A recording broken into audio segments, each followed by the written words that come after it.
Well, after those dramatic events yesterday that we covered live here on this show of Trump being arrested and charged in a New York courthouse, it was his turn to respond, which he did at 1:15 a.m. our time in the ballroom at, of course, Mar-a-Lago, Florida. He spoke for 25 minutes. Here are just some of the highlights.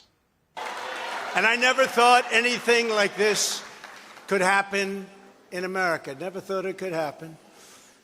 The only crime that I have committed is to fearlessly defend our nation from those who seek to destroy it. From the beginning, the Democrats spied on my campaign. Remember that? They attacked me with an onslaught of fraudulent investigations. Russia, Russia, Russia. Ukraine, Ukraine, Ukraine. Impeachment hoax number 1. Impeachment hoax number 2, the illegal and unconstitutional raid on Mar-a-Lago, right here. And just recently, the FBI and DOJ in collusion with Twitter and Facebook in order not to say anything bad about the Hunter Biden laptop from hell, which exposes the Biden family as criminals and which, according to the pollsters, would have made a 17-point difference in the election result. And we needed a lot less than that, like about 16.9. It would have been in our favor, not my favor, our favor, because our country is going to hell. Well, that's a flavour of what Donald Trump had to say. The country is going to hell. They've been against me from day one. Endless investigations. And, of course, he mentions Hunter Biden. But what I said to you yesterday was that former American presidents have done some dreadful things, but they've always been pardoned. This is, to remind you, the first time ever a serving or former president has received criminal charges. So, is it a case that Donald Trump has finally been caught out for his crimes and his dishonesty? Or is Trump being wronged? And I have to say, it is the completely unequal application of the law in America that says to me there is something very wrong here.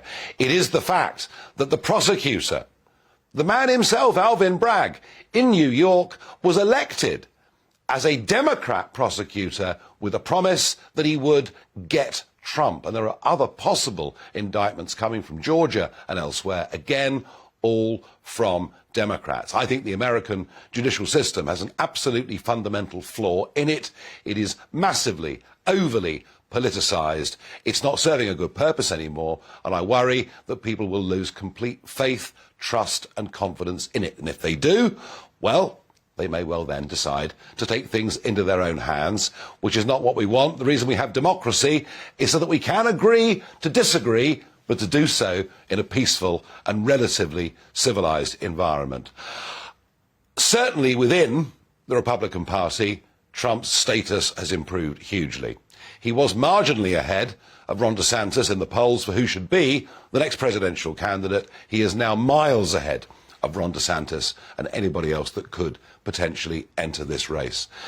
Is Trump being wronged? Give me your thoughts and your views, please. Farage at gbnews.uk.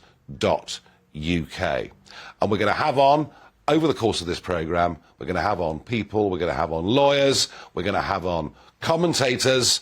But what I have noticed, and we saw it last night with people coming onto this show, what I have noticed is there are many on that wing of the Republican Party that don't particularly like Donald Trump. I'm thinking particularly of the Utah senator and former presidential candidate Mitt Romney, and people like Alan Dershowitz, the lawyer, who was on this show last night, a lifelong Democrat voter, opposed to most of Donald Trump's policies, but saying that what is happening here simply isn't right.